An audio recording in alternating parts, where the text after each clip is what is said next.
Hizbullah terus menyerang posisi pasukan pertahanan Israel di tengah situasi Timur Tengah semakin memanas. Kali ini Hizbullah berhasil menyerang kota terbesar ketiga Israel yakni Haifa. Bahkan Hizbullah mampu merebut markas IDF di wilayah tersebut. Dikutip dari Al-Mayadin, sederet keberhasilan Hizbullah terjadi pada Minggu 27 Oktober sore. Hizbullah menggunakan sebuah peluncur rudal raksasa untuk menghantam kota Haifa. Terlihat kepulan asap pekat menyelimuti kota tersebut seusai diserang Hizbullah.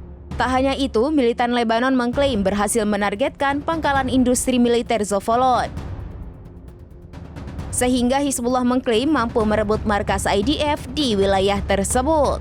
Kemudian rudal dari Lebanon juga diluncurkan mengebom pemukiman Naharia.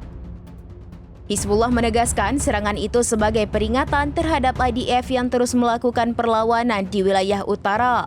Serangan Hizbullah sebagai bentuk dukungan terhadap warga Gaza sebagai korban genosida Israel. Selain itu, Hizbullah juga meluncurkan setidaknya 90 roket ke wilayah Israel Utara pada Minggu 27 Oktober. Serangan itu mengakibatkan kota Tamra terbakar membara hingga warga Israel kalang kabut ketakutan. Dikutip dari The Times of Israel, militer Zionis mengkonfirmasi serangan 90 roket Hizbullah. Pasukan pertahanan Israel mengatakan beberapa roket Hizbullah berhasil dicegat oleh Iron Dome.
Download Tribun X sekarang, menghadirkan lokal menjadi Indonesia.